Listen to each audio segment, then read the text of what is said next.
Statements made by the host and participants in this program are not those of the owners, advertisers, and management company of Sugar City FM 90.3, nor are such statements necessarily supported or endorsed by the owners, managers, or advertisers of this station. While we encourage all to share their opinions, we do not support any comments that may slander, discriminate, or otherwise offend anyone, and we insist that you refrain from any such statements. Fellow citizens, near and far, join Newrish Nital on Sugar City 90.3 for Fear No Favor. Where is one? Where is the cancer man? No runner come out for war. Tune in to 90.3 on your FM dial. Log on to sugarcityfmsynkits.com or download Simple Radio app from the Google Play Store. And join Newrish Nital every Thursday night from 8 to 10 p.m. as Newrish Nital tackles the issues and take your call. Fear No Favor every Thursday night from 8 to 10 p.m. on Sugar City 90.3 FM.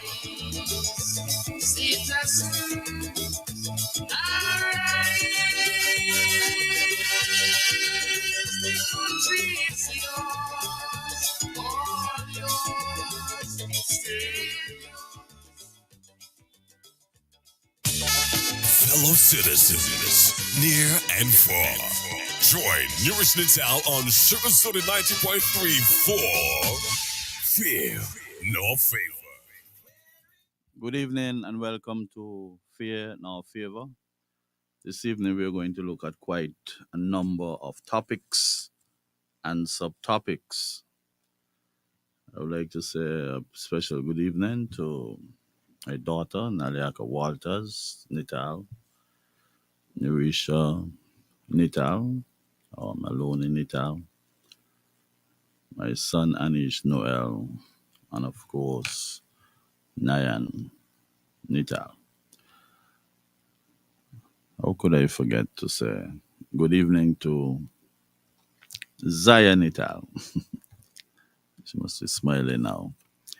Now, I heard our beloved Prime Minister indicated that the time is ripe for him to launch or instruct his financial secretary to launch an investigation into why food prices inside of the supermarkets and shops are going up and up and up and spiraling out of control. And the reasons, or the main reason why he has this concern, is that those supermarkets were given some hefty concessions. And it is his opinion, practical view, that prices should not be going up. And even if they were to go up, they are going up in a sort of awkward way. Nothing reflecting the concessions that the government would have given to these private firms and not being passed down to the ultimate consumer. It is very, very unfortunate. Very, very, very unfortunate. It just cannot be fair. The reason you are giving concession as a business is so that the ultimate price that you pass on to the consumer would not be too high. But it seems as if it's just a matter of profiteering at anybody's expense. The problem we seem to have in our federation, let me speak to Sinkits because I wouldn't know much about Nevis and what's going on up there with respect to prices in supermarkets, is that these people either have a monopoly on the supply of goods and in some instances, services. When it is not a monopoly, it's an oligopoly where a few of them control the supply of goods and the manufacture appropriate prices so that they can maximize their profits. Very, very unfortunate. And even to make matters worse, there's always a tendency for these private sector businesses to even threaten the government, whether impliedly or expressly, to let off workers if they do not make the expected big profits. And that is rather unfortunate. Very, very, very unfortunate. We all have to survive in the same space. When you would have vexed a portion of the community, when you would have pressured a portion of the community, poor people, destitute, below the poverty line, then you're creating a situation where it could well become a matter of survival. Nobody who is responsible for supplying his family with at least 3 square meals and at best maybe 4 would feel comfortable at a particular juncture where he cannot even supply them with 2 square meals. They might not even be square anymore. They might be rectangular or triangular. And it would induce people to go and do things that they might not have otherwise done if they were not under such pressure. So sometimes when we have crimes being committed, it would be reasonable, logically reasonable, to think that the way some of these business places operate might have been part of the factors that might have created such a situation.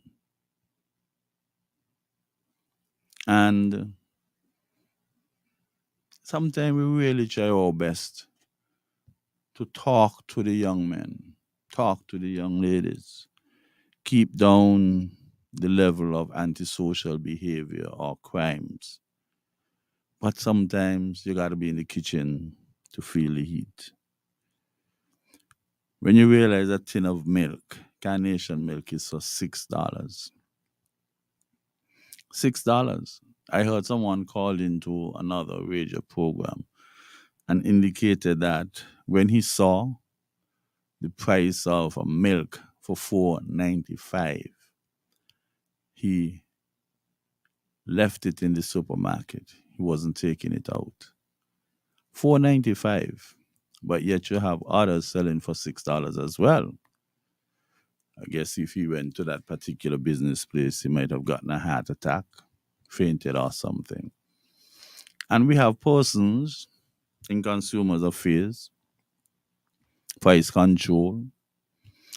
They're supposed to be spending some time out in that field, even going to pick up a few things and taking those stuff back to the office spaces and get persons to do comparative analysis to see what is wrong. Trace them back. See how much these things might have come in for. Try to establish the markup that they place on those stuff. And see if they're really trying to take advantage of poor people.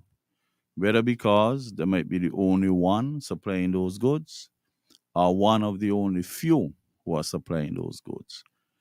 And action should be taken. There is price control. There must be some penalty to be paid by those who are really exploiting poor people with those prices.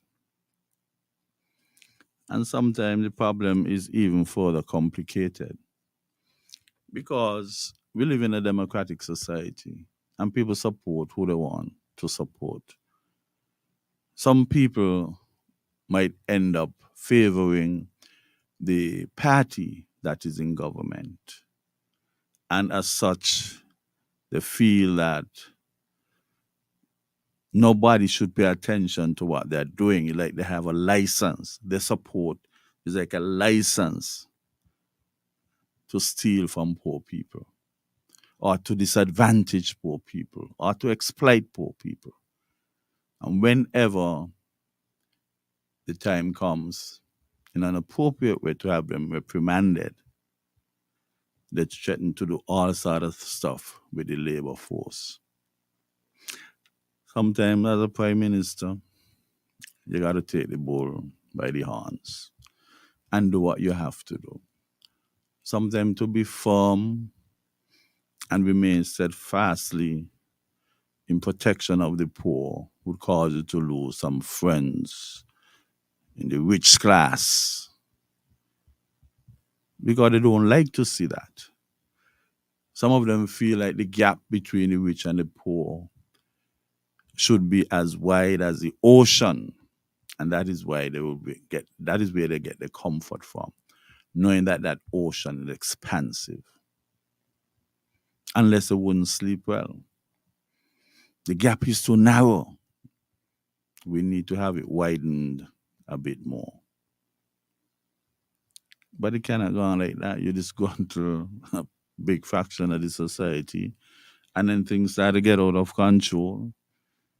And despite the money that you have, you cannot sleep properly.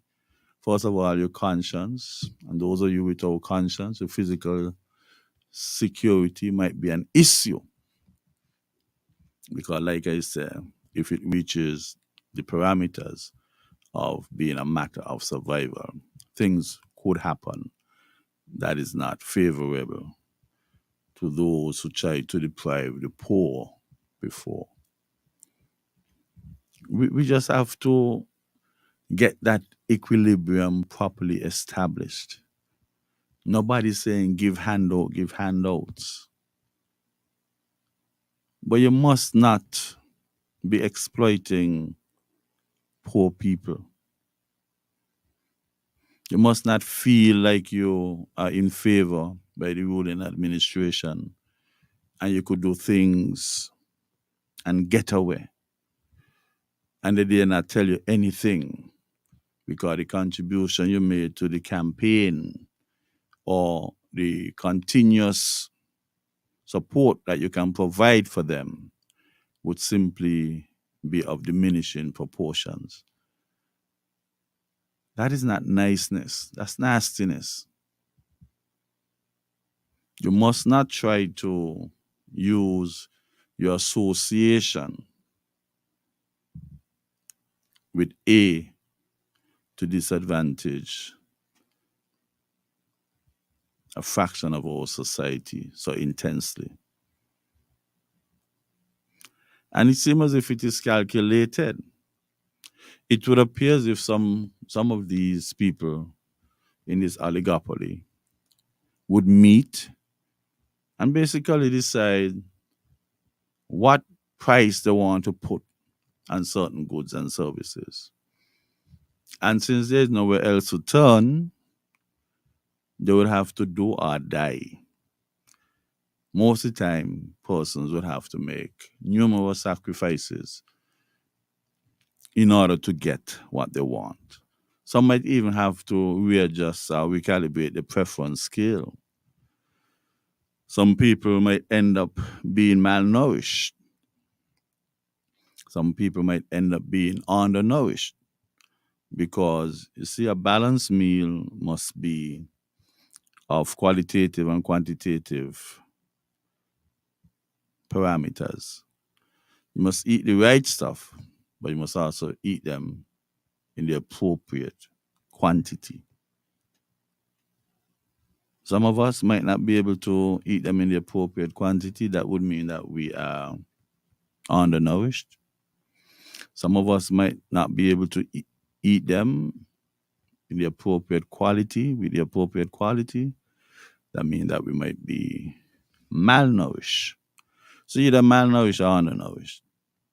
And that is something that we have to fight. We are not saying that poor people must have 4 square meals. But when the squares then become triangular, that is a problem. And even when they become triangular, you still cannot even get 4 triangular meals. You still could only get either 3 or 2. And that is unfortunate. We have to start thinking about other people. Stop using your association with persons in government to harm people from a calculated perspective. And not only that, some business places might have been in favor of politicians who are not longer in power. And they sought to exact revenge by doing something similar. Well, they vote out my party, they vote out this, they vote out that, they're going to pay a price. So it comes from 2 sides.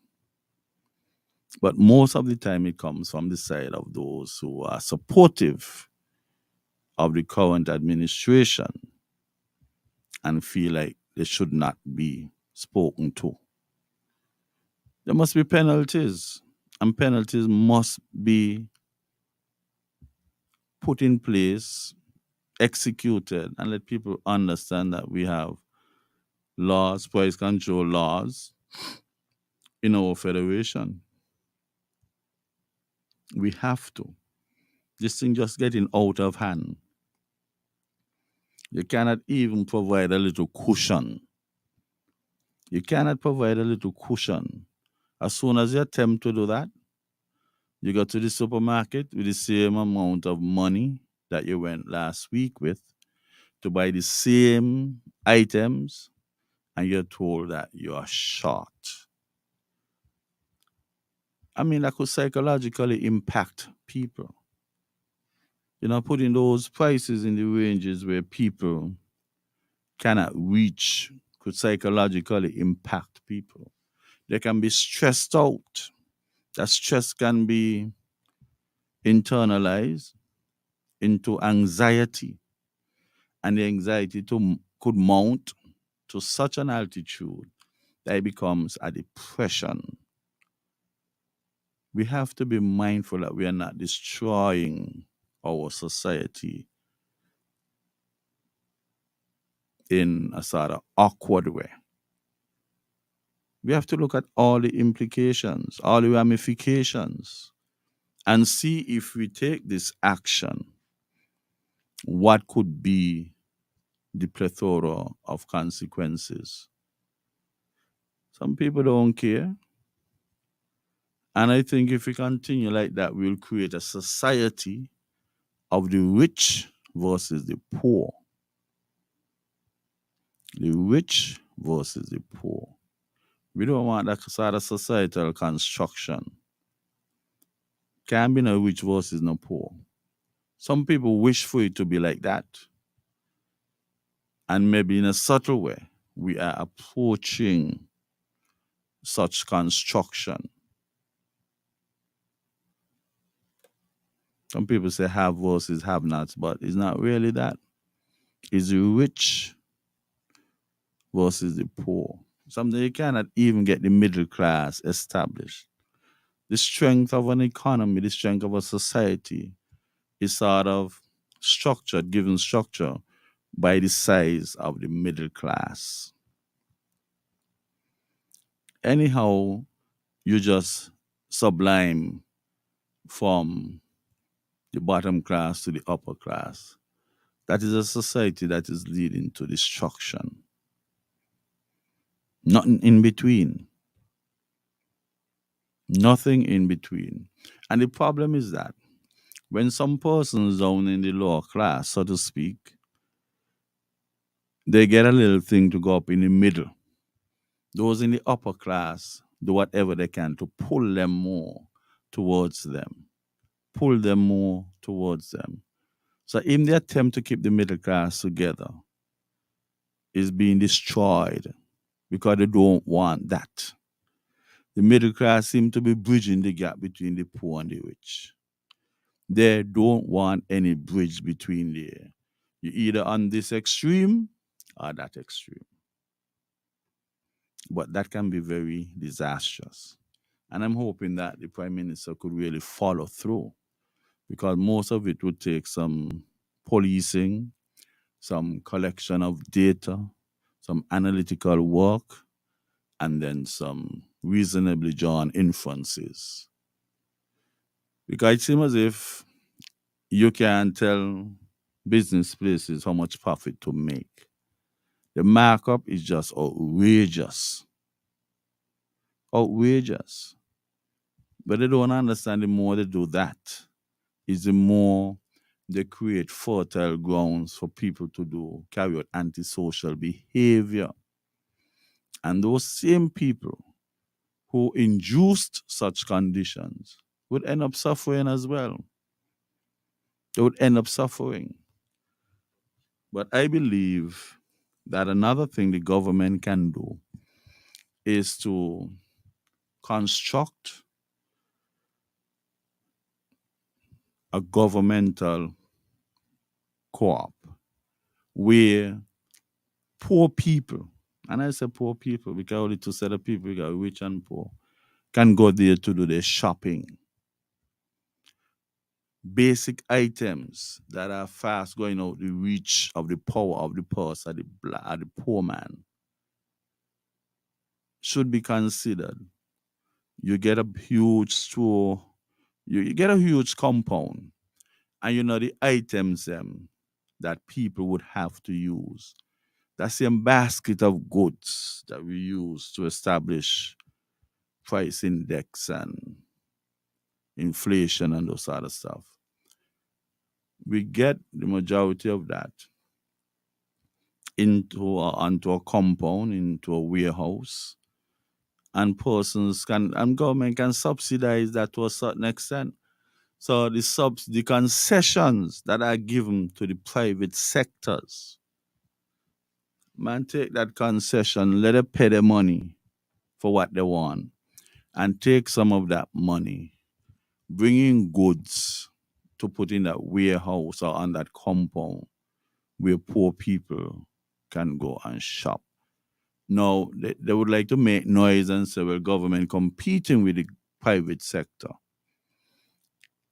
But that is not competing with the private sector. That is protecting the poor man. Remember at one time you could have gone down somewhere, College Street, Gotton, Church Street, and buy your milk, buy the case.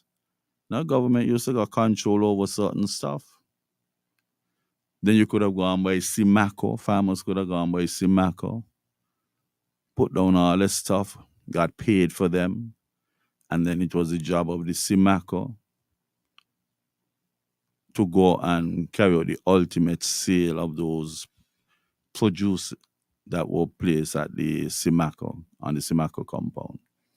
I think it is high time that based on what's going on, these people getting concession, not passing them on to the ultimate consumer, to let the government get that compound and warehouse where poor people can shop. Because if you don't do it, when poor people are unable to meet their basic needs, the higher that is the higher the crime rate would be. They are directly proportional. Unable to meet the basic needs would lead to a rise in crimes. You know, maybe about that. Don't need any rocket scientists to tell you that.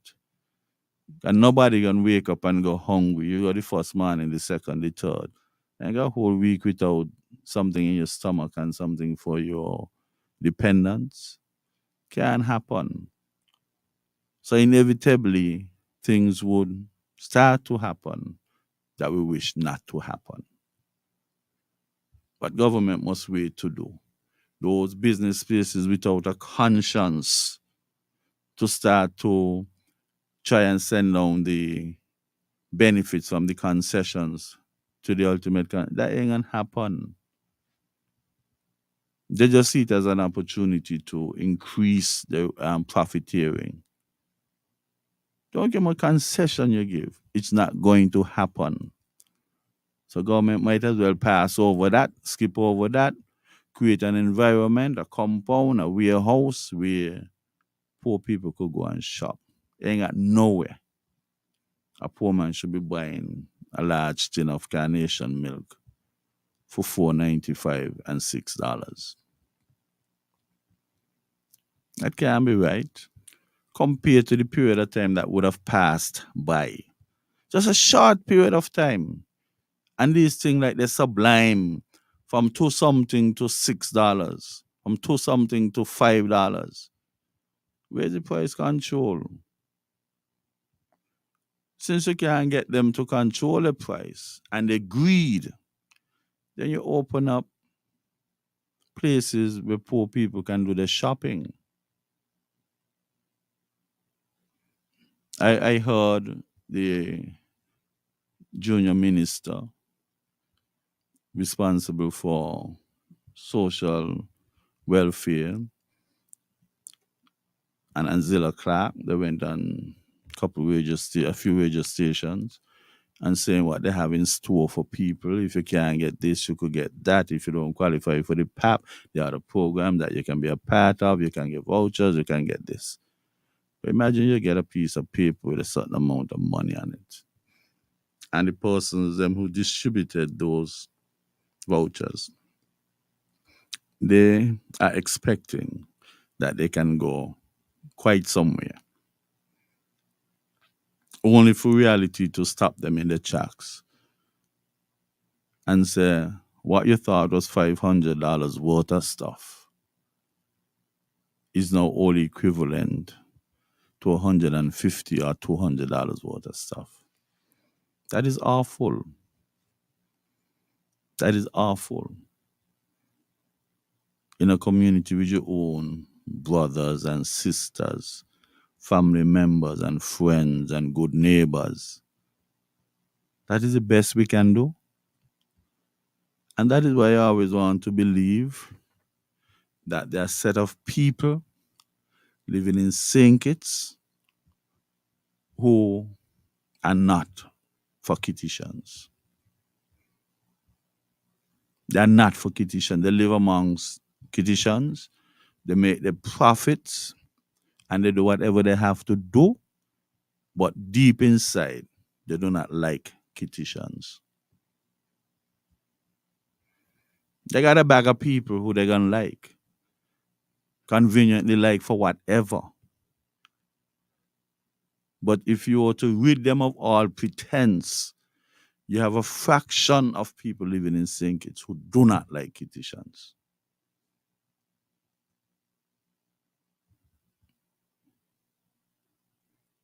Because you can't love Kittitian and so insensitive to their plights. How could you declare that is idiosyncratic? You love somebody, they get sick, medication was prescribed, and you choose to take the medication for them. How the hell the person supposed to recover from the ailment? How? But you're taking a medication for them? So the concessions were given to you to be passed on to the ultimate consumers. And you take that concession and put it as part of your construction, your profit tearing construction to make more profit. Yeah, like you taking medication for the sick. It was given to you to pass on to sick people, given to you to pass on to poor people, and you're not passing it on.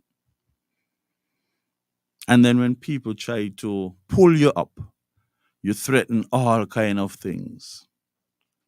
They better would leave us, Is we control this thing, Don't care why I vote for, is we control this thing.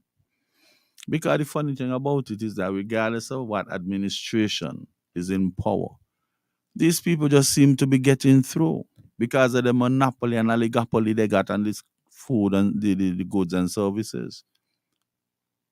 Regardless of that. And they always feel like they're going to hold the administration in power at ransom in many different ways.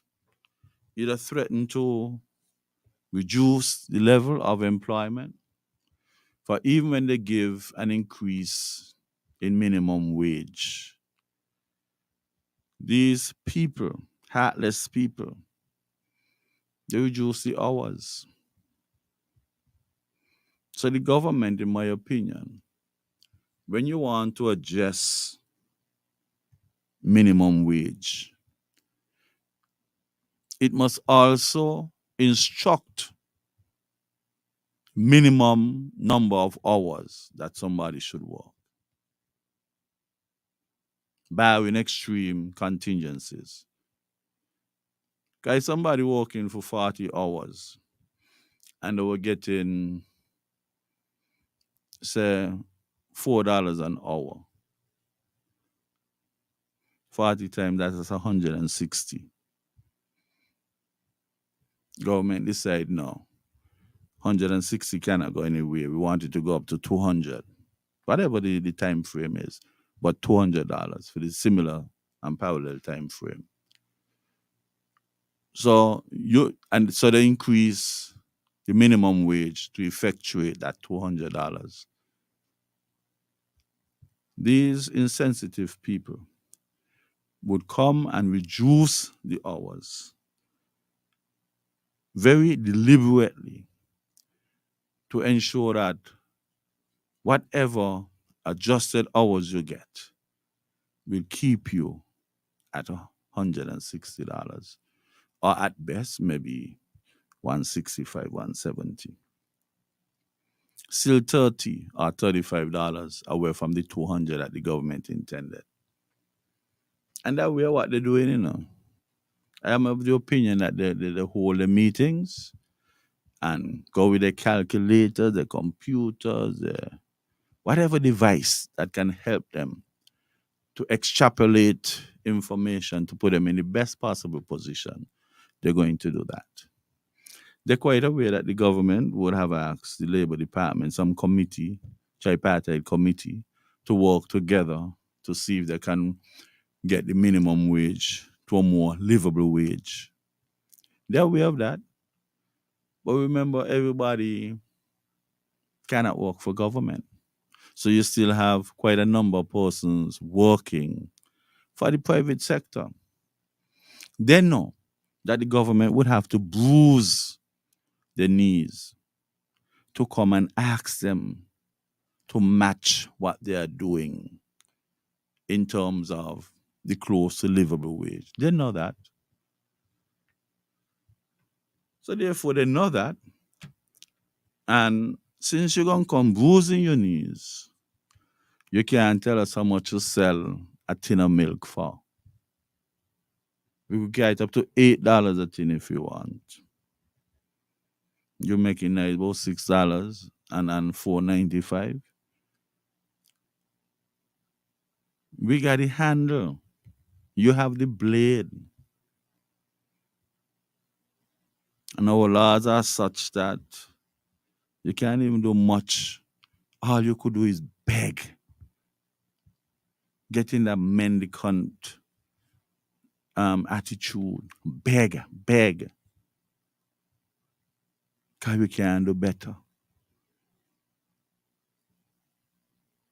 And so look, we're going to bring up the wages so that we don't believe that anybody should be working for less than $4.50 to $5.50 a week. We don't believe that. Could you make some adjustment at the industrial site, at your private workplace? Could you do that so that we'll be a little more harmonious in our efforts to ameliorate the condition of those who've been working for minimum wage for so long? And then they start to put on our kind of condition. Yes, we can do that. Of course we can do that. Of course we can do that. But in exchange, we scratch your back, you scratch ours. We want a 10 mil go up to 750. We want to continue to get the concessions.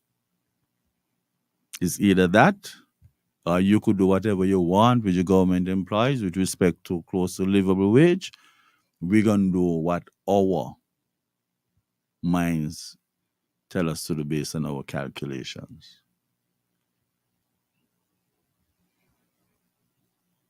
I really don't understand how people that got a conscience. How could you adjust a minimum wage without simultaneously taking the hours into consideration? Man, just yes, you say $5, or you say $12 an hour. We're paying $12 an hour, but it's how much hours we can give them to work. You can't get them caught and say, well, you breach the constitutional arrangement. You can't carry anybody go the people and paying. They could give 1 hour work, 2 hours work, 3 hours work. What are we going to do? What are we going to do? And you know what happened when you scratch my back and I scratch yours? You know what those things can lead to. We must have a moral conscience. We must be guided by a moral compass. Because if we try to widen the gap between the rich and the poor, it's going to be disastrous for our society. Going to be disastrous. People are going to get aggressive. Once ago, a man could owe you $20 and say he can give you a weekend. And 10 weekends could have passed by. And you didn't get it. You still exercise control. Now, if a man tell you that he giving you back your $20 by Saturday, Friday midnight, you don't start to look out for him. Or you go pong on his door. This is Saturday. This is Saturday. Man didn't wake up properly. This is Saturday. Tell the man come back around 9 a.m. Okay, just after 12. I ain't leaving without my money. You know what? I'm coming back now. And in a half an hour, you come back with a cutlass in your hand or something else. People are becoming more aggressive, especially when categorized under that umbrella of financial strain. And we have to start doing things and note the possible ramifications of our actions or inactions.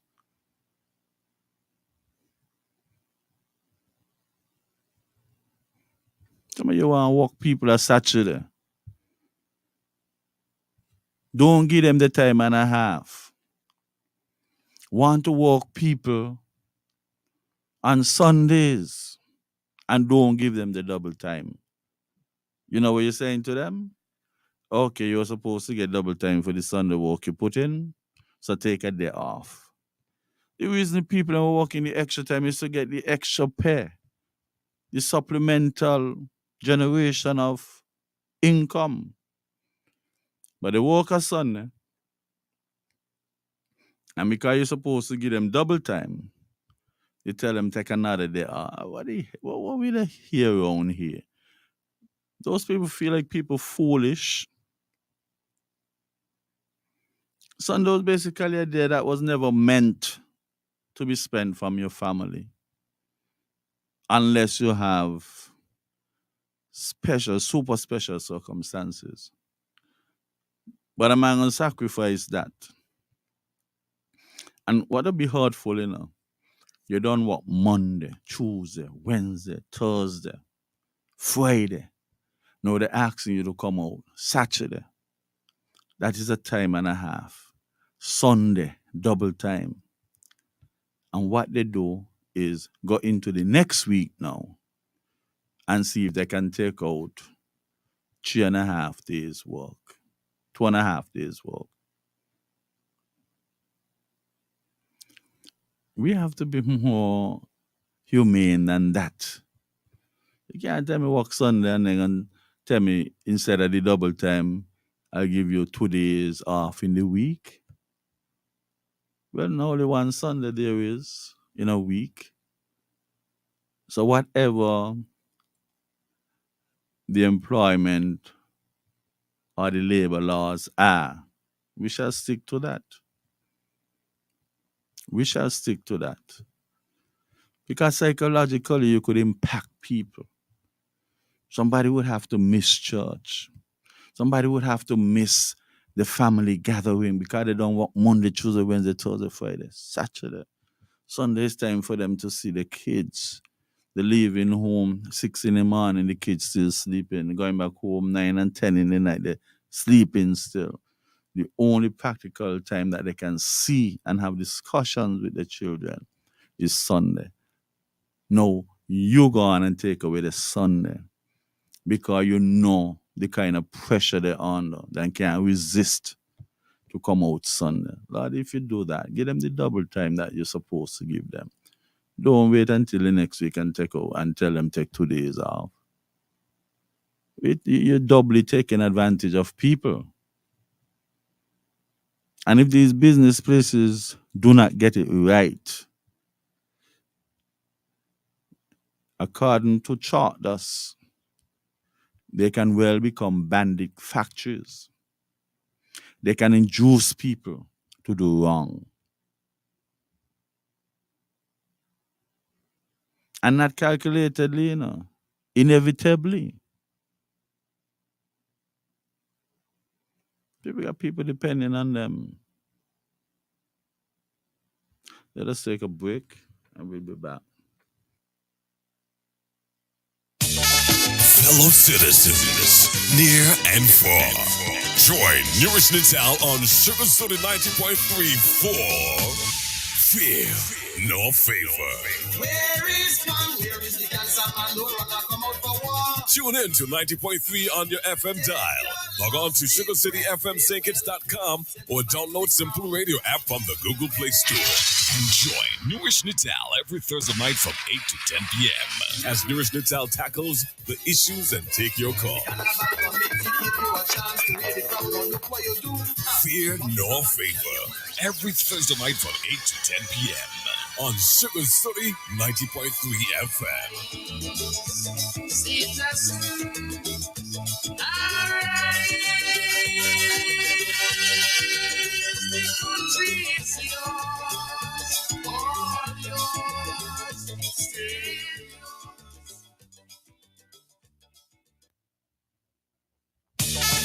Fellow citizens, near and far, join Newrish Nital on Sugar City 90.3 for Fear No Favor.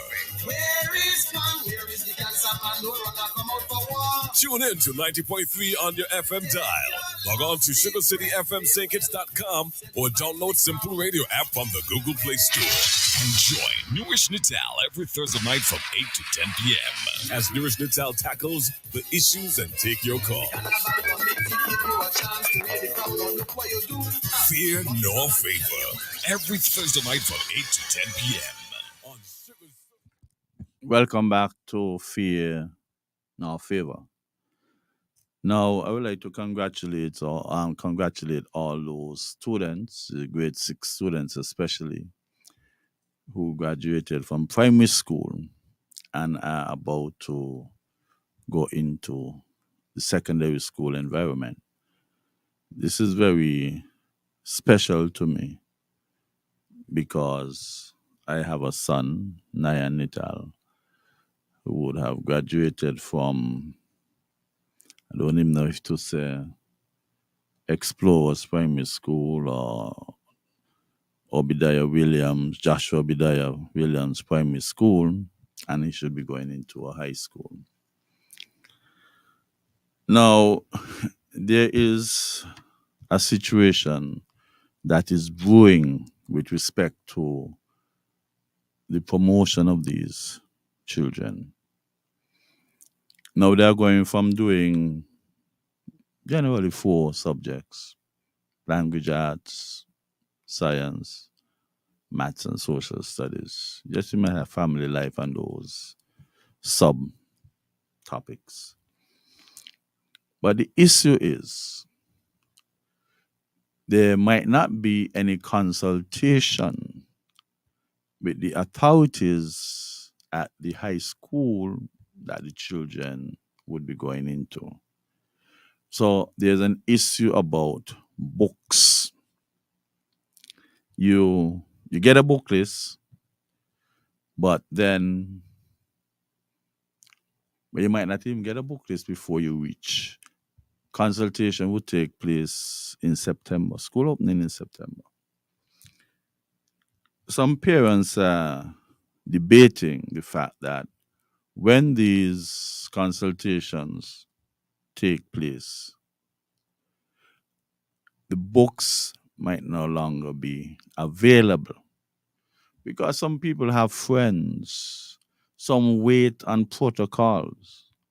Those who have friends might be able to get a copy of the book list and go to Laws or the School Apex and procure those books.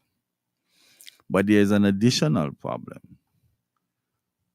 When you go to ask the places, the bookstores for these books, they're telling you that they're not ordering them as yet, simply because they say some of the teachers, some of the schools usually change up the books.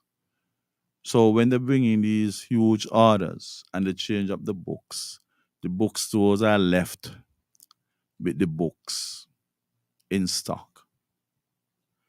So they prefer to wait until maybe the second or the third week of school when it would be confirmed that these are the books that the children would be using. Because there's a practice around here. You have to pick up 15 books, and by the end of a school year, there are 8 of them that the children did not use. What are the parents supposed to do with them? So we have to be very calculating as to what books the children would need. And you'll have to try to stick to those books. If you're going to that is what the summer vacation all about. 9 weeks summer vacation, 2 months and a week. The amount of effort can be put into finalizing book lists and whatever other supplies the children would need. This is time to do that. Not cause people to incur expenses and books that would not be used. I know that there is a self program. I think it is still in existence. But the inherent problem with the self program is that, let us suppose they're using Frank Code for business accounting by Frank Code, Sangsan Frank Code.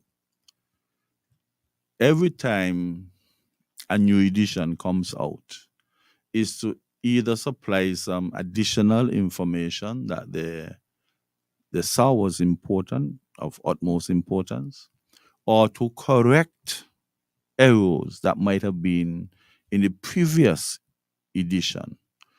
And that would happen in an ongoing manner.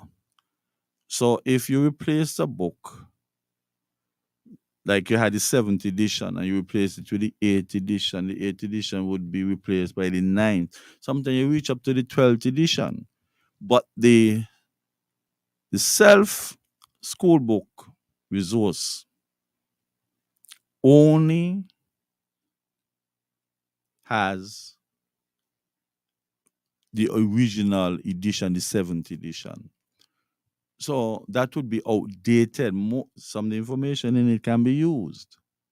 But then as you move up with new editions, the ones that the government was giving out would be a bit outdated. Can be used still, yes, but you'll have to go and do your supplemental note taking and everything else. So it would appear as though the self program would have to move up with the editions. Then when you move up with these editions, what do you do with the older editions? There are some people who just cannot afford to buy books. But there is no reason for them to be 6 editions behind, 5 editions behind. We have to make up our mind to invest and invest properly in the education of our children. We have to. So this textbook thing and school supplies must be sorted out by you said the middle of July. The middle of July. We can't afford to keep parents in suspense. Some parents, for the first time, they're having a child going to secondary school. So they don't have a clue. I followed some discussions in a chat today. And these are regular discussions, year after year after year. And I think that school supplies are way, way too expensive. Way, way too expensive. We don't want to be talking to somebody and they tell you, boy, I couldn't get to go high school because I had to go in the cane field and go in the ground and help out this and help out that to help my mother to look for the younger children. Them. So you'll find the older child would have had to sacrifice so schooling to ensure that the younger ones got a full schooling. And sometimes them same young ones still turn on and heckle the older one. So you ain't got no subject, you ain't do this, you ain't do that. And sometimes the older one will still want to pursue the full education, having already taken care of the younger siblings. We can't afford to reach back to that, man. Everybody must be able to do a full schooling up to CXC and keep full schooling. Nobody must, and you have a lot of persons who didn't go on to do keep because they had to stop at that juncture to go and assist. Yes, the government is now saying that you can go for free, and that is okay. That is okay. That is a plus. But the problem there now is that sometimes because of this freeness, you cannot, the CFBC would not have money to buy these lab supplies. So they are telling you that they can only cater for, say, 20 persons in a chemistry class because they don't have the supplies to facilitate 30 or 35 or 32. That is very, very unfortunate. And what makes it worse is that you have foreigners inside of that 20. So locals would have been sacrificed. Foreigners inside of that 20, so you might have 7 of them. So you have 13, you have 7. And you have about 20 locals waiting to get in on the chemistry program. But since the thing is free for everybody, local and non-locals, and they cannot afford the supply to carry out the lab work and everything else, somebody would be left out. And as part of that package are locals. We have to do some reconsidering in that area. No foreign student should be allowed into those delicate programs at the expense of locals who are duly qualified to be there. It must not be a matter of lack of finance, because it's you who went and decided that it is free for everybody. If you had picked up about 30%, 40% of the fee for the non-locals, then that could have gone to offset some of the expenses that would be needed to carry out the practical work. So that is something that we might just need to reconsider. We have to. I don't know, this laptop thing was coming around. And as far as I'm concerned, our libraries around here could be better, but maybe they are like that because the internet is now available to people. We also have to teach our students how to use the internet. There's information all over. You got to make sure that it's coming from a reliable source, an authentic source, a peer-reviewed source. Got to have all kind of information. And you might just jump at that because you see it readily available. But you have to read more into it and see if it is information that would really pass the test of time, cross-examination. So as we send them to the internet to do the research, we must also guide them on how to use the material, which one to prioritize. These places that bring in school shoes, it is just a disgrace. These people are taking advantage of school children and the parents and the guardians, especially in the months of August. They're taking advantage. And I'm absolutely certain that they do get concessions. We know that the children are gravitating towards Kipling bags. Kipling bag maybe $300, $400 because they really do last long. Government bring in a supply. Sell them for $150. Nobody say give any handout.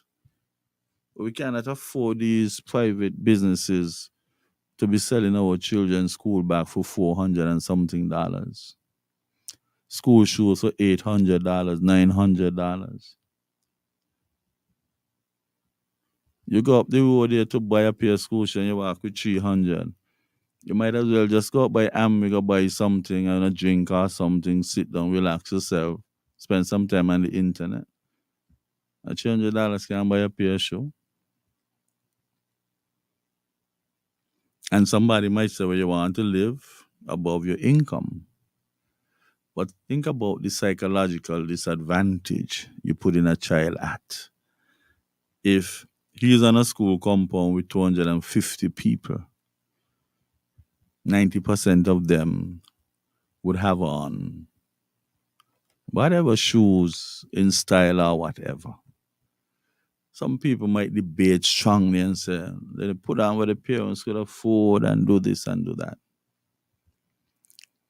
That might not be a fair statement. The child might well go to school, take out the shoes, put them in the bag, and just put them back on when he's ready to come home. Pick up some diseases in the foot in the meantime.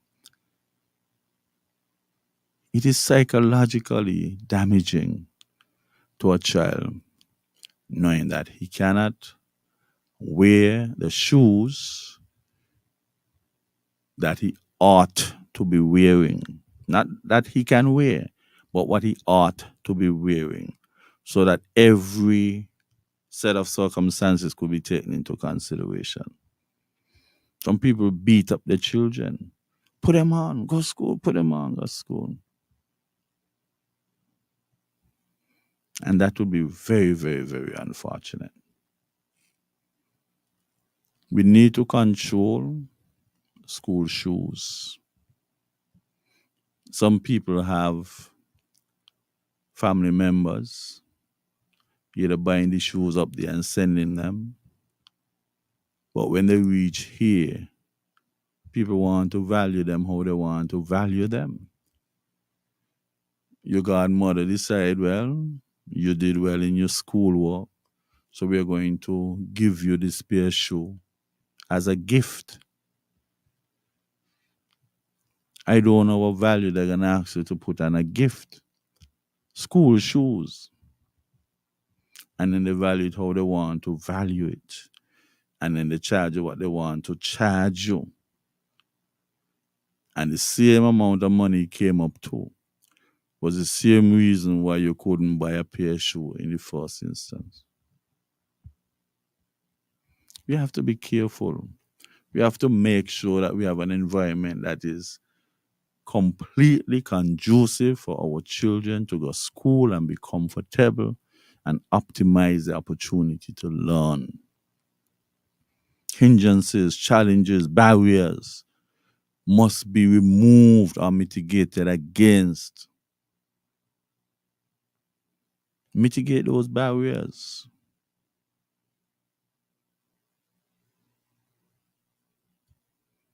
You know how much youngsters wouldn't go to school because they can't get the shoe they want, or because they cannot be a part of the majority. And then they just turn to smoking and liming and don't go to school and go to school with a book full up in the back of the pocket. And all those are ramifications of not being able to comfortably attend school. We have to dig deeper than that. Much, much deeper than that. So let us help out the school children. Let us make sure that they can get the books on time. I believe that primary school children leaving to go high school under the lot of shock and awe about 12 doing 12 subjects, that is ridiculous. That is pure nonsense. And we have to done with that. Whoever indoctrinated us that way. I believe the more subjects that these children them should be doing, 8 subjects. Because when we give them the 12, the 13, and the 14, they're just mechanically learning. I better remember this because this is what the test coming on. Then 100%, 90%, 85% comes home on the report. But the child can't explain anything because he did not fully grasp the principle. When you get a child 14, 12 subjects to do, I mean, who are you trying to impress? What are you trying to achieve? What is the objective? What is the purpose? That can't make any sense. You go from doing 4 subjects to 12. Cannot make any sense. It's better you get the children them doing what subjects they want to do by first and second form. Because you have persons doing maths. They don't allow them to use calculators until they're in third form. And you have persons who would have completed maths at the secondary school and cannot use the calculator properly. They don't know how to use the keys. Telling them square root and they're squaring. You're telling them find the cube root, they can't see the cube root sign, but they don't understand that it's the same thing as x raised to the third power, 1/3 power. Because they didn't get enough time to master the device. They had to share up the limited school time with these 12 subjects. And if somebody make up their mind that they want to do this and the parents decide, well, this is what, I believe what we're being a bit too paternalistic. We developing things and we're putting it to the children. We're not trying to understand what the children them want and try to tailor it to their needs and wants rather than be so paternalistic, dictating to them what they must do. A lot of children they get turned off. They leave primary school in good stead, good standing, and they get turned off because you're dictating to them. You're dictating to them. Some people don't even have a good grasp of the English language, but you're trying to force French and Spanish down the chest. Why? That would come. You hear somebody in 3G6 doing Spanish or doing French. They can't even do subject verb agreement. They can't even construct a sentence in English. But they're in a class, a very low class, and you're demanding that they do a foreign language. Now, man, you got to dance a yard before you could dance abroad, man. You got to understand the language in your home before you understand what the neighbor and the societal or communal people doing. So we have to come better than that. Imagine you get a youngster joining your chemistry class who started chemistry since in first form. Since in first form. And I could speak to this because you struggle to get chemistry students. Because you had them doing all kind of nonsense in first form and second form. Time you're ready to choose the chemistry student or the 3 and 4 and 5, 6, 7, 8 you might get. People in fifth form and can tell you which element is the 12th element in the periodic table. What is the mass of that element? They don't know the first 20 elements. But they would have completed the syllabus.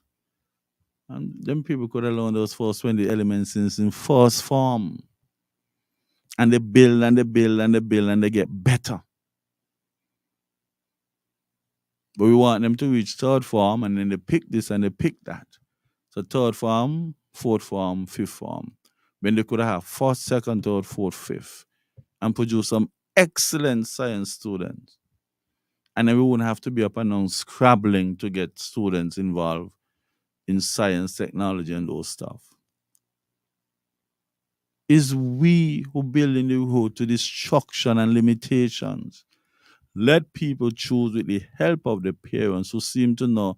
You might have one or two undecided, but with the combination of family members, those with experience, those who went and had siblings here and there, those who examine the job market, and know for a fact that the children can go up in the US or Cuba, Barbados, Canada, England.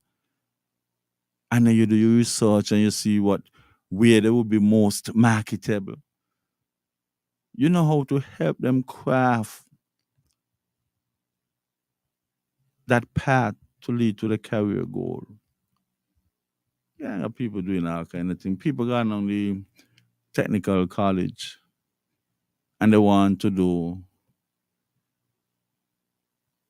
architecture. They hear that they don't have physics. Nobody told them that they needed physics. Nobody told them that. As far as they're concerned, they were feeding physics with a long pole. Too much abstract information in physics. You have one formula. And based on the information given, you could deduce another 3, 4, 5 formulae. Which one you're supposed to use at a particular jump, you don't know. But they want you rush now to get the physics so that you could do the architecture. Let people do what they're doing from first form. Stop pussyfooting around in first and second form and give people the subjects to do.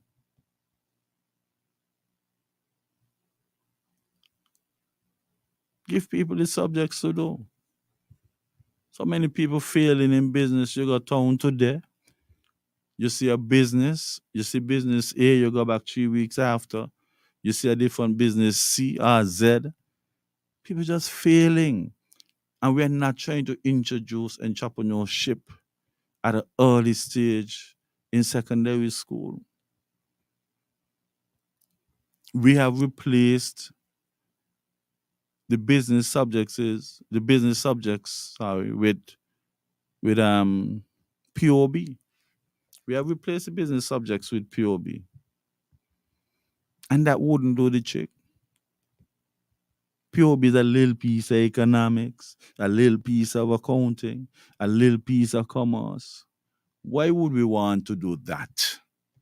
Why would we want CXC out there to dictate that for us?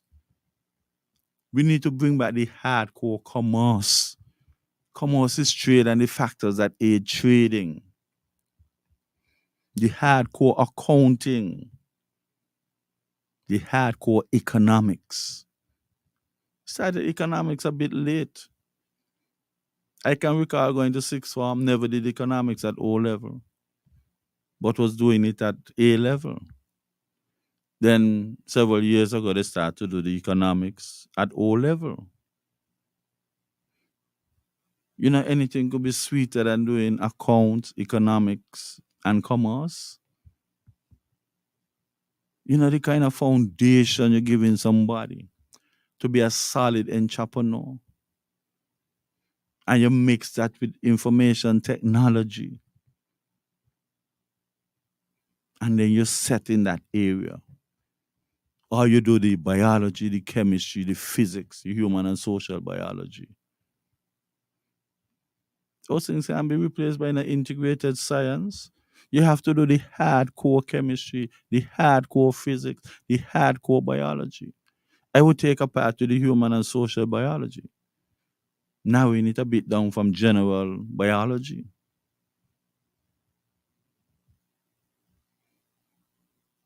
And with that, you could pick up a little foreign language if you wish to.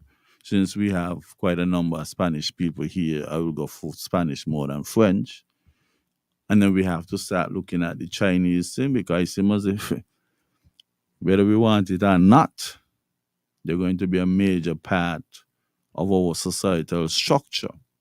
So Mandarin and those stuff might have to come in. But you got your English and your maths. You must be able to do two sciences. If I had to choose, I'll choose chemistry, biology. So that's 4. You have your accounts and economics, accounts and commerce, economics and commerce. So that's another 2.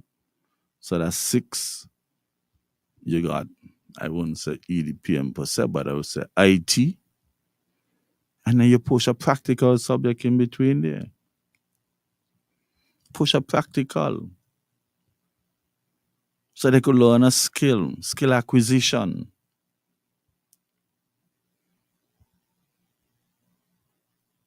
But we have to better plan the curriculum for our school children.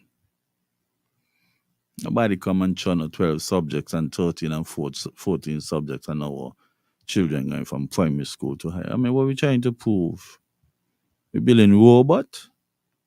I mean, you know, embarrassing it is that you sign on to the computer and the computer asking you to verify that you're not a robot. You could imagine that.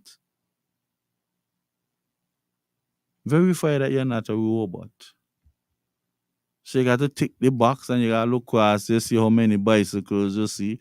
You tick everything. You didn't see one properly, so you didn't tick it. They tell you to try again. You could imagine what the world is coming to. Technology would have to be at the nucleus of the development of our children. It would have to be. Because soon a very large percentage of our workforce would be replaced by technology. Yes, you would still need some people to push here and push there. But then the size of the labor force would decrease. So you got to simultaneously do what you're doing and have it incorporated or integrated with your technological skills. And you must not just do to be ordinary. You have to excel. You have to excel.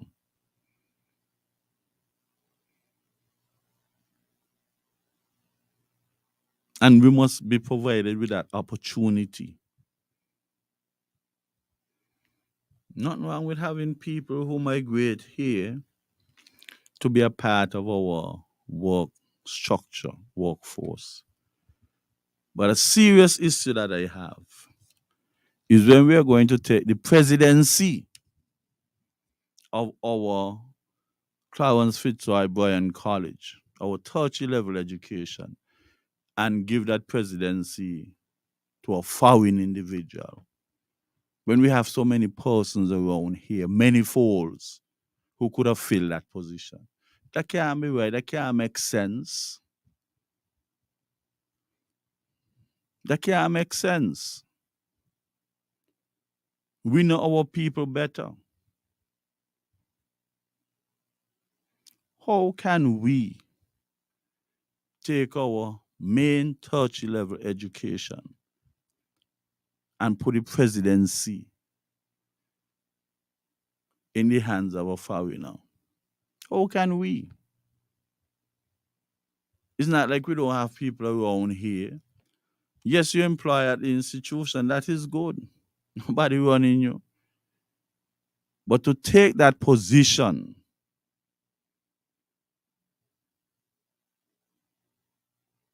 and put it in the hand of a foreigner can be right, and we should not accept it. Well, I'm not accepting it. I'll talk about it as much as I can. But I don't think it should sit well with us. Never, ever. And if you have to protest peacefully, do that. We have persons here who could have gotten that position. Many persons.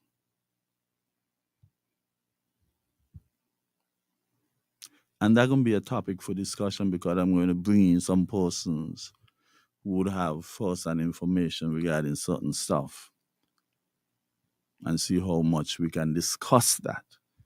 And the authorities could better understand that that was a non-judicious decision. Nobody said, don't provide jobs. Provide jobs. And we as Kititians especially should refuse to accept that. Your faction you got in the corner, that is good. But we should refuse to accept that. We have many persons here who could be the president of this Clarence Fitzroy Boyan College.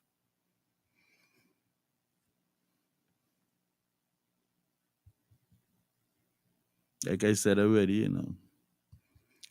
they have persons living in St. Kitts, putting on paper, Kititian, but they don't like Kititians.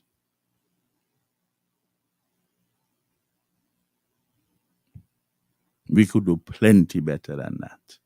Plenty better than that. And we deserve better than that. Who could be more caring for your Kititians than a fellow Kititian in the appropriate position? And I'll try this example. There was a young man from Basia High who did several subjects, but he failed chemistry for whatever reason. And it's not like the fellow is a slow fellow because he got either 10, 11, or 12 subjects. But based on what he wants to do, he needed to do chemistry.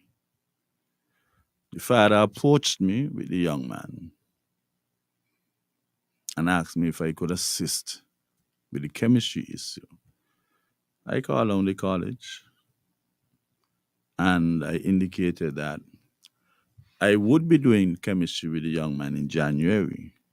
So if they could afford him the flexibility to start the A-level chemistry syllabus. The A-level chemistry syllabus. You wouldn't like the resistance I got. Strong resistance. And I'm saying, had it been maybe one of us, two of us, three of us, who were attempting to make that decision, they would have had a little more respect for the fact that he was going to be worked on to do the exam in January. And they went on and on and on, trying to convince me that it wouldn't make sense. I said, man, every class would have space for one more. Tell me how the resources this and the resources that. And they want to protect the health of the lecturer. So if you got 20 and you put 21 going to grossly impact, negatively, adversely impact the health of the lecturer.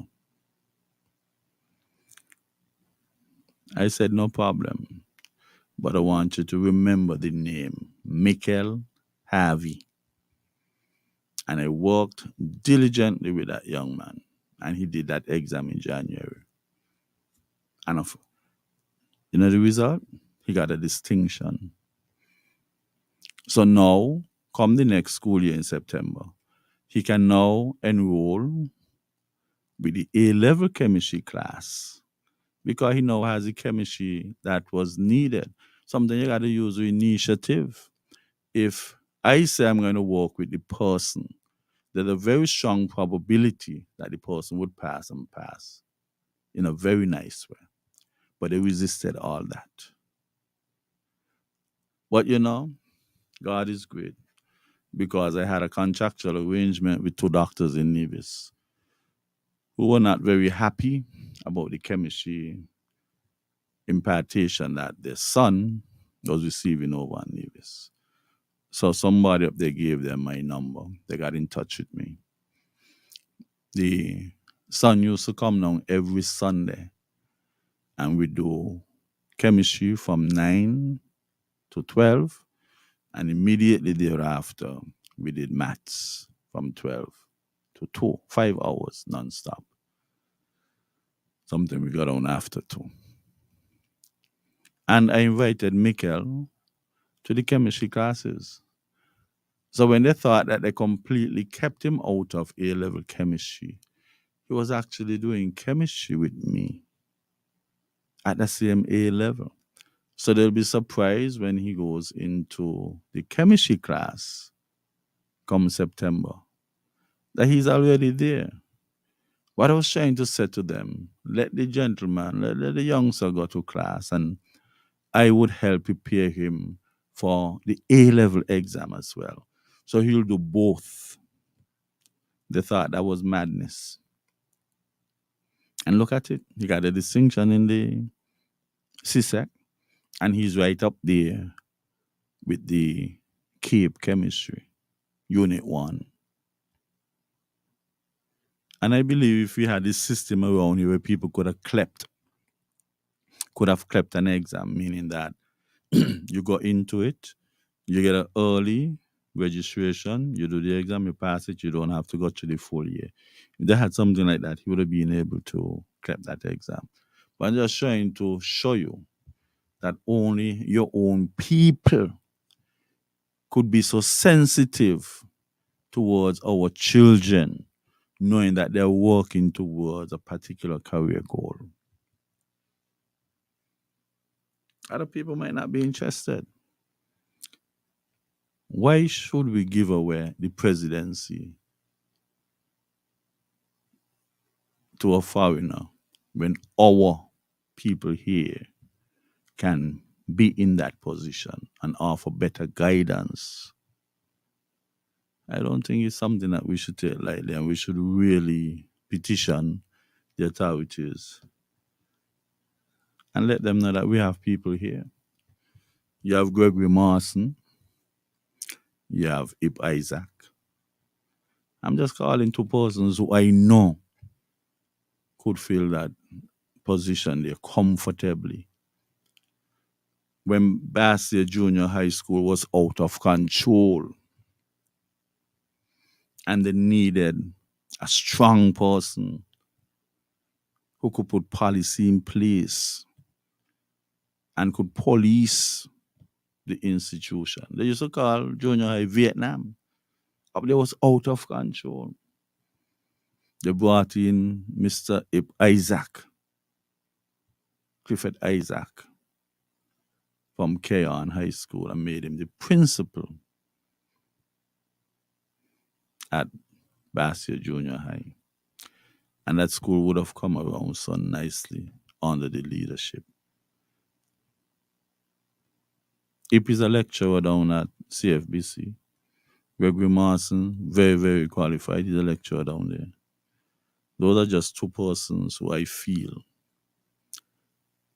would have been much better positioned to deal with our very own people and providing them with an equitable opportunity. But I guess we have a sort of inferiority complex, and we have not only bathed in that particular solution, but we have soaked our skin so considerably that we have lost hope in our very own. Let us take a break. Fellow citizens, near and far, join Newrish Nital on Sugar Soda 90.3 for Fear No Favor. Where is man? Where is the cancer man? No runner come out for war. Tune in to 90.3 on your FM dial. Log on to sugarcityfmsyncits.com or download Simple Radio app from the Google Play Store. And join Newrish Nital every Thursday night from 8 to 10 p.m. as Newrish Nital tackles the issues and take your call. Fear No Favor every Thursday night from 8 to 10 p.m. on Sugar City 90.3 FM.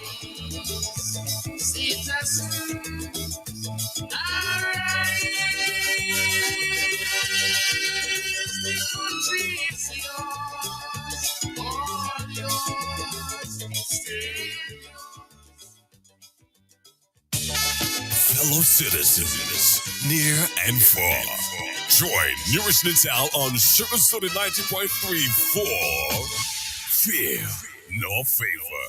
Where is man? Where is the cancer man? No runner come out for war. Tune in to 90.3 on your FM dial. Log on to sugarcityfmsyncits.com or download Simple Radio app from the Google Play Store. And join Newrish Nital every Thursday night from 8 to 10 p.m. as Newrish Nital tackles the issues and take your call. Fear No Favor every Thursday night from 8 to 10 p.m. on Sugar City 90.3 FM.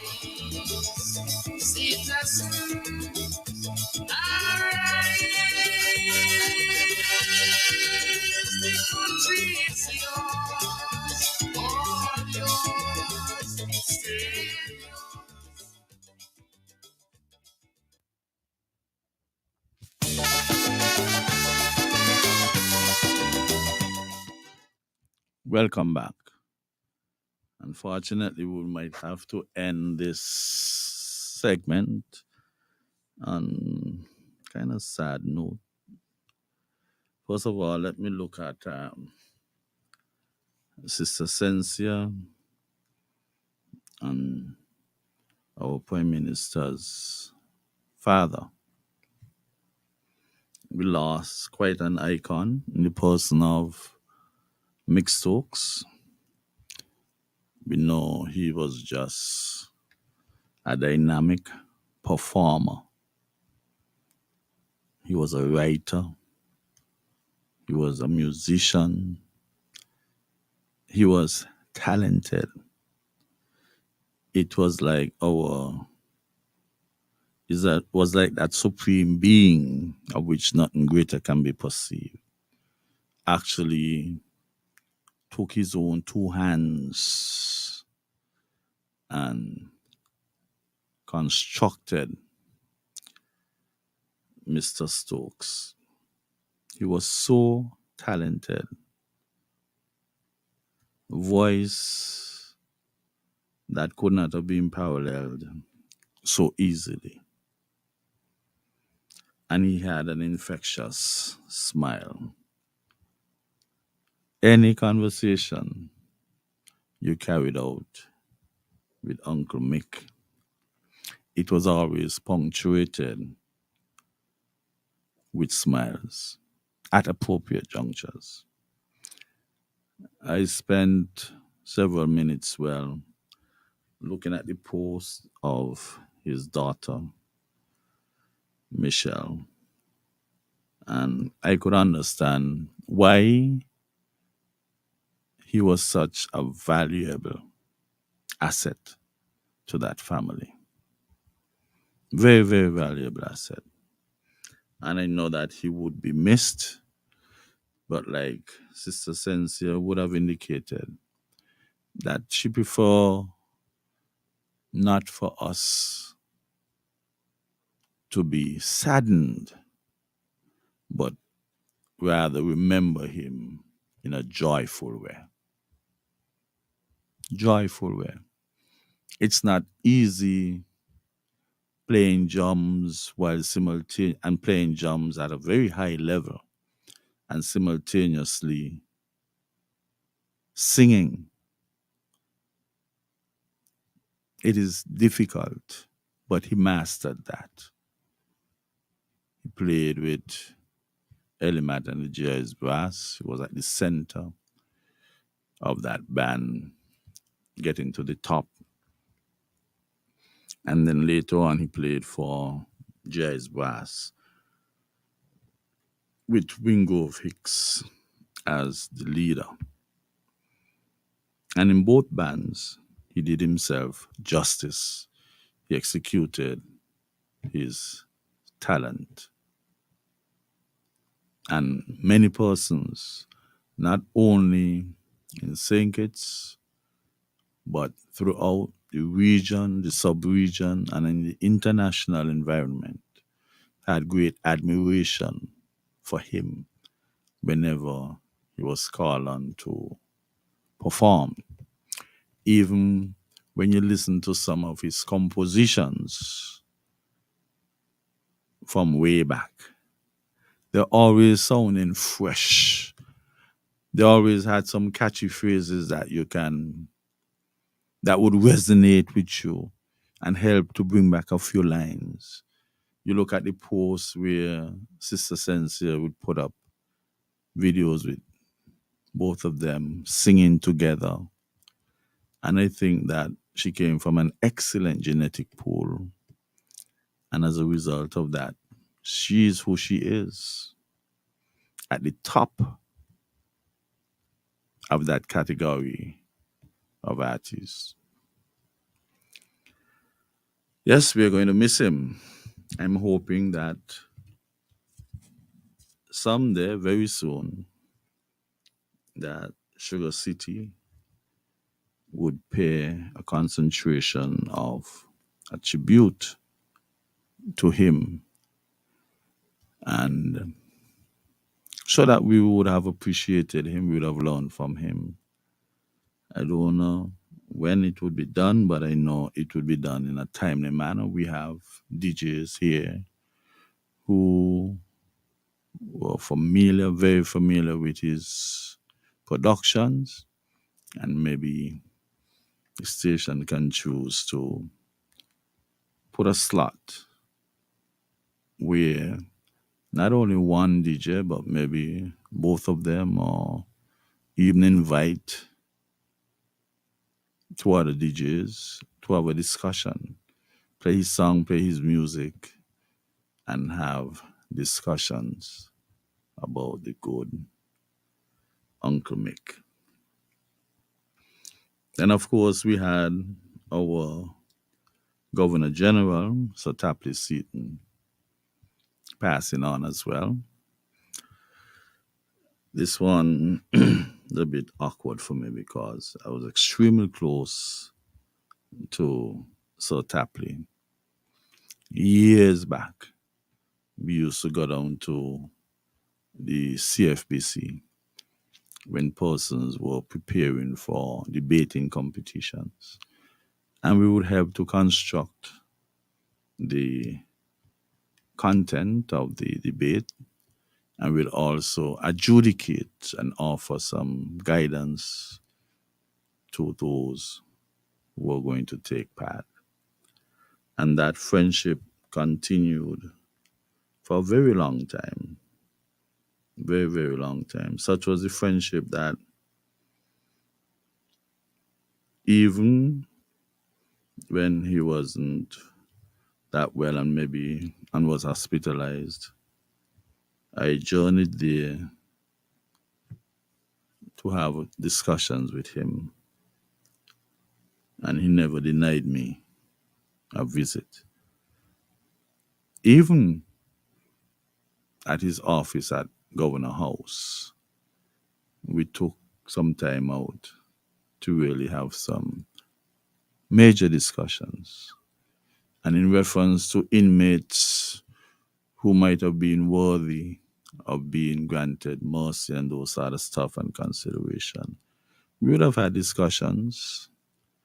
And he's a very objective person. He's very sensitive as well to other person's needs.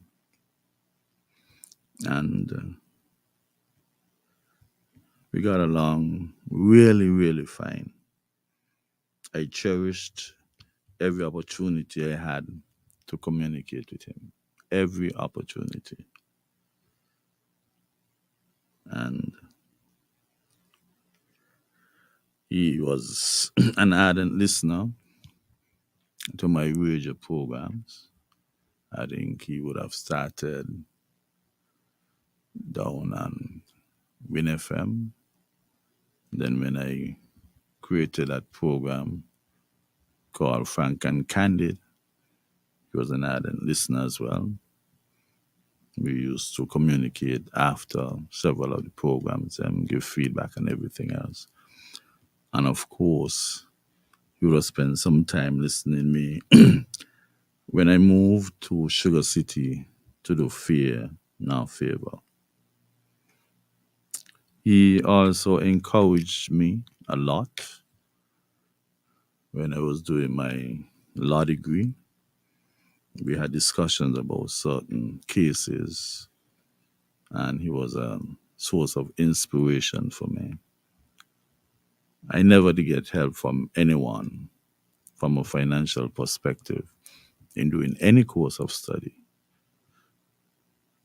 But he was very, very supportive and offered me wise counsel. Many areas, many areas. And I'm going to miss him dearly. He was a genuine friend to me.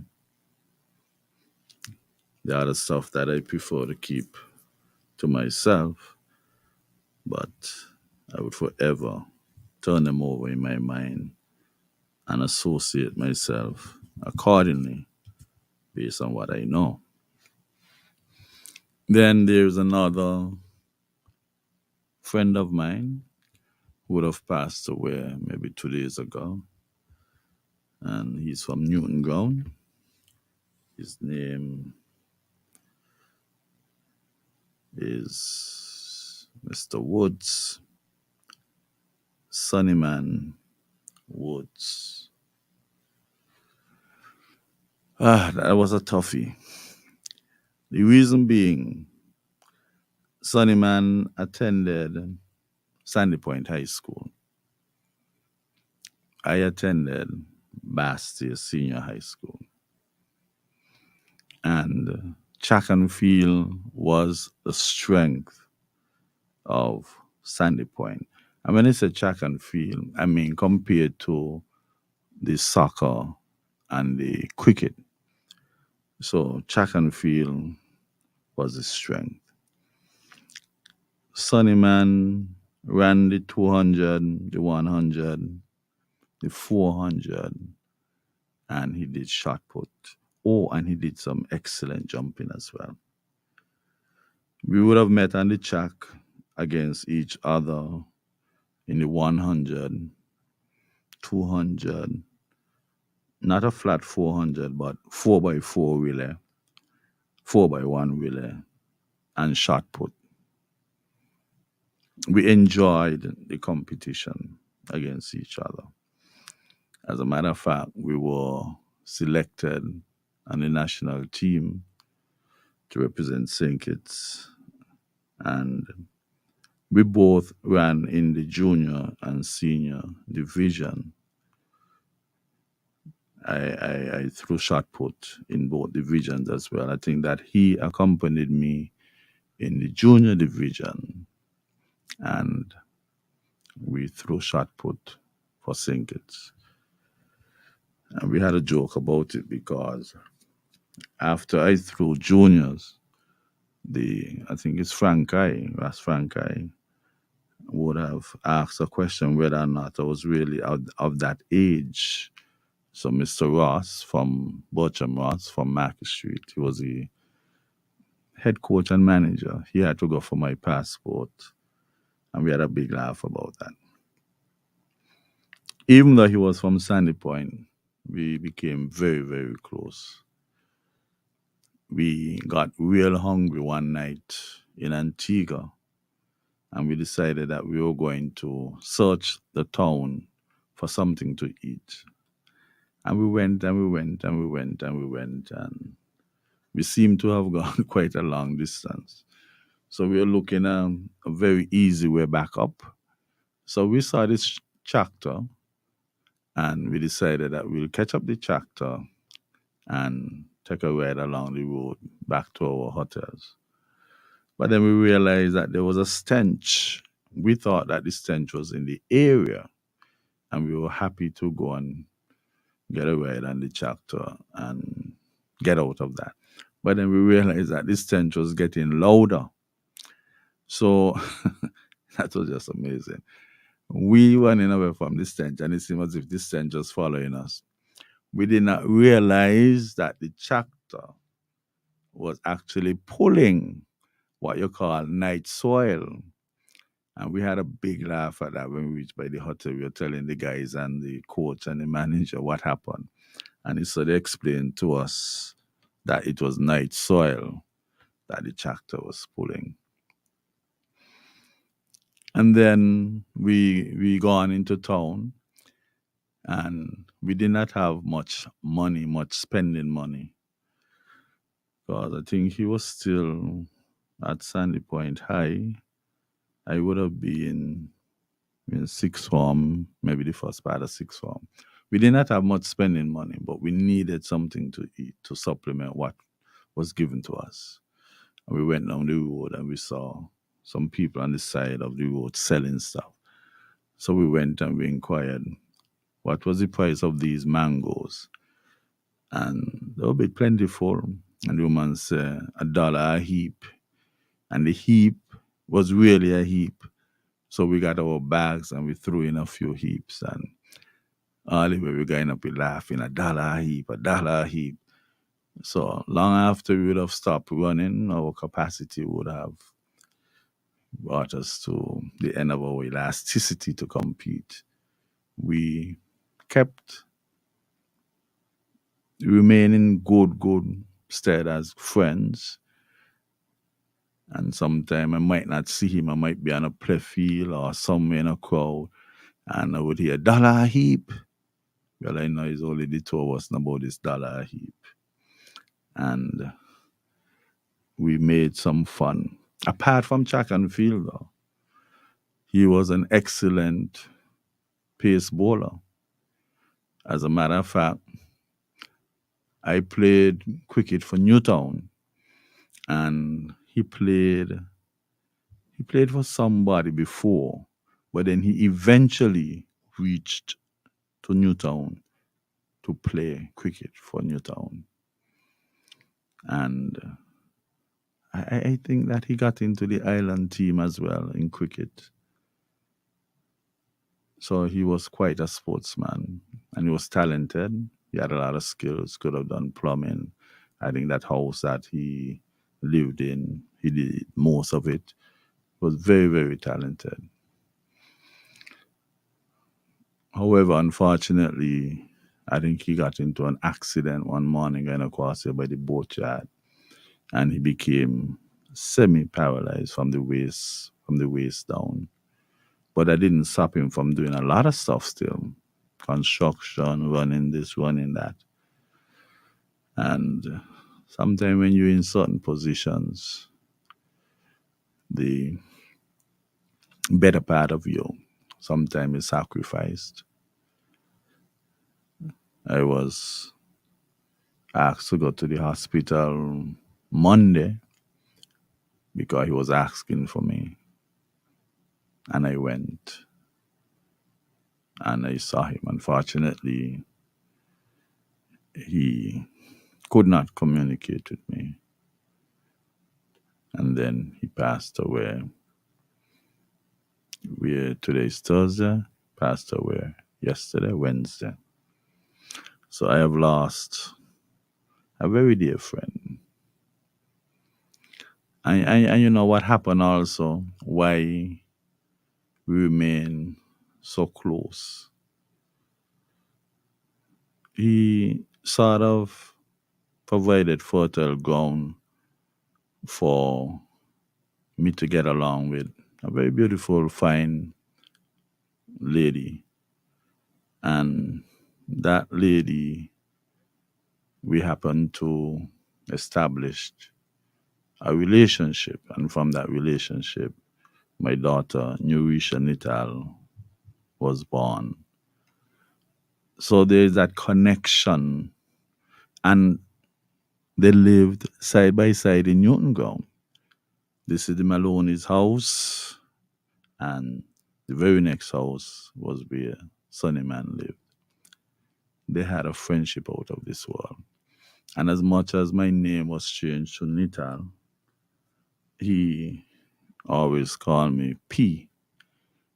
And he would refer to my daughter as P, Miss P. And I think it was just before coming here, I saw her mom posted a picture with my next daughter, Naliaka, Neurisha's mom, and him in a picture. And tears really welled up in my eyes because that is a connection there. That is my family and that is him in that post there. And it's rather touching to see that because he was actually like a catalyst in that relationship that I had that would have led to my daughter, Newrish Nital. So we go way back, way, way, way back. So there are moments that I would have to soak up, really have to soak up. You have our icon. I would have spoken to him many times. I had a son that was interested in drumming and spoke to him, got some ideas. Gigi, Sir Tapley, very close friend, and Sonny Man, a close friend and confidant as well. So this reminds me of 2013 when my father passed away. Was buried on a Friday, and by Saturday morning, Saturday morning, Saturday for the morning, the Sunday, my mom passed as well. And interestingly, I have never really gotten the time to truly and extensively mourn, grieve over my parents' passing because I occupied my time with studies just to keep my mind going and not being on them because the closeness of their deaths wasn't so easy. To the extent that I wanted to keep my mind away from really thinking about my dad and my mom, I just engulfed myself with studies. Matter of fact, at one time, I was doing a law degree and doctoral studies at the same time. I completed the law degree and I'm just about to get the doctoral studies going. But I think I need to take some time out.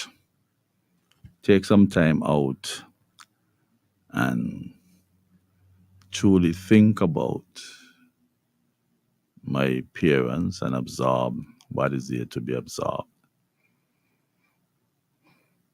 Because there were some driving forces behind me. I can recall my mother was rather passionate and serious about our children getting an education. I think one time I was captain in the St. Kitts cricket team, the U team. We were playing against an Antiguan team on the center wicket. And my mom came to the park and they said she's not moving until I went home with her. And that was a very awkward moment for me. Very, very awkward moment. I never ever wanted to disrespect my parent or parents, but I knew I had the mix going. But she didn't want to accept that. There was no proof to the contrary, but she was like, your exam coming up, come go home, go study, blah, blah, blah. And to make matters worse, my dad was part of the police force. So he to the top of the police building, looking directly over onto the center wicket. And I think somebody eventually came down, a teacher came down and indicated, I think it was, what the teacher was, I don't even know it was Mr. Ross, Bochum Ross, and indicated to her that he's doing well, so just give him the opportunity to finish out this game. And finish out the game. And all I hearing is, can't wait for results to come back. When the results reach, I said, Ma, your results came. I never see somebody take off and reach up Bastia High School so fast. I had no doubt that all was well. And she went and she came back smiling and gave me a little hug. That might have been the only hug I ever got from my mother, because we didn't really go up like that. So I think it is time for me to do some reflection and see how these things can come around. But I can imagine what the family and close friends and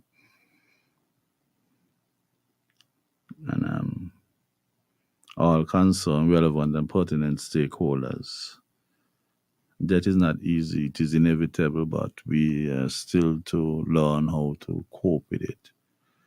And I really take some satisfaction in looking at Sister Sensia's posts of many passing that she did with her dad and little Krishnel. And that itself, you're happy for her and her family. And by extension, you create a sense of therapy within yourself. So, to her, I say, accept my condolences. I would have sent my condolence message to my good doctor friend, Dr. Joe. And I know that his mind would be a little bit discombobulated. He's his dad.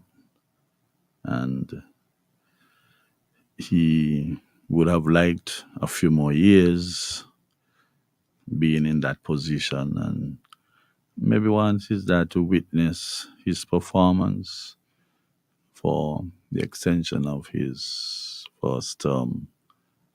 But he's a strong guy. He has been strong for quite a while.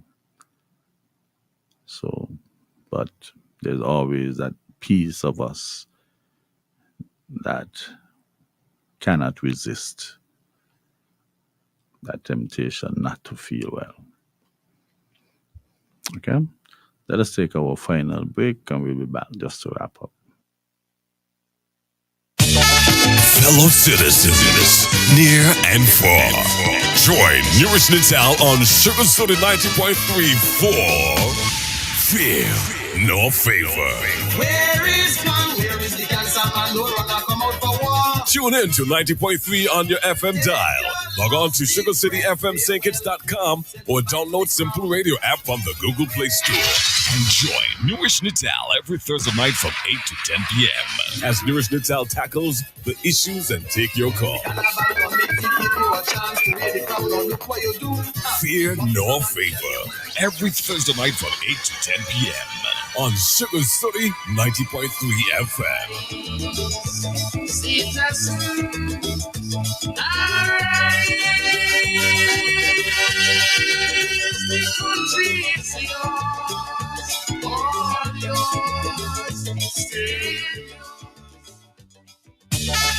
Fellow citizens, near and far, join Newrish Nital on Sugar City 90.3 for Fear No Favor. Where is the cancer man? No runner come out for war. Tune in to 90.3 on your FM dial. Log on to sugarcityfmsankits.com or download Simple Radio app from the Google Play Store. Welcome back to Fear Now Favor. I would just like to advise the parents and the guardians of those children who are on vacation, 9 weeks, a month and 2 months and 1 week. To yes, let the children enjoy themselves and thaw off from the examinations, preparation, everything. But at the same time, you cannot allow them to just play.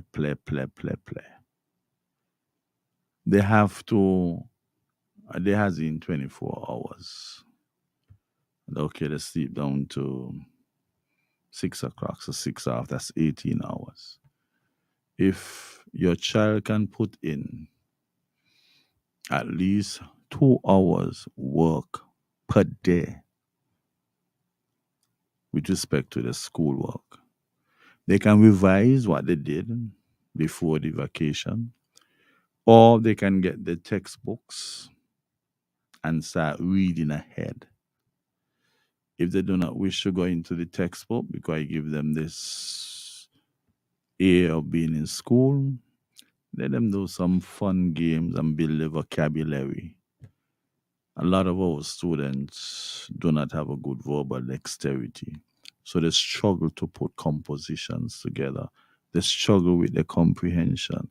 If you look at most students' report, there is a challenge in the English area.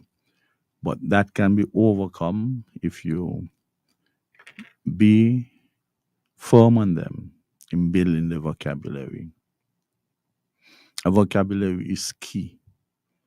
You have a writing vocabulary, you have a talking vocabulary, you have a listening vocabulary.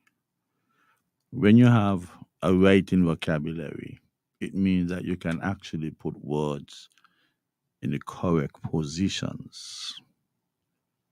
Somebody could have a talking vocabulary, but maybe can't even spell the words that they are calling. If you have a combination of a talking and writing vocabulary, it will go well to improve the quality of active listening. You could understand, even if there is a word that you're not absolutely certain about, somehow you can give a nice guess as to what that word might mean based on the context. And once you work on that, you build vocabulary, you learn words, but you have to use them. Some of us would be in company that might not be able to comprehend what we're trying to get across. But that issue is not really yours to worry about. You can use a word and you can use the quickest opportunity you get to try and explain what the word means without even without telling the person that means. You could say stop procrastinating. If you can put it off, if you can do it now instead of putting it off till tomorrow. So right away you would have explained the word procrastination without making the person feel belittled in any way.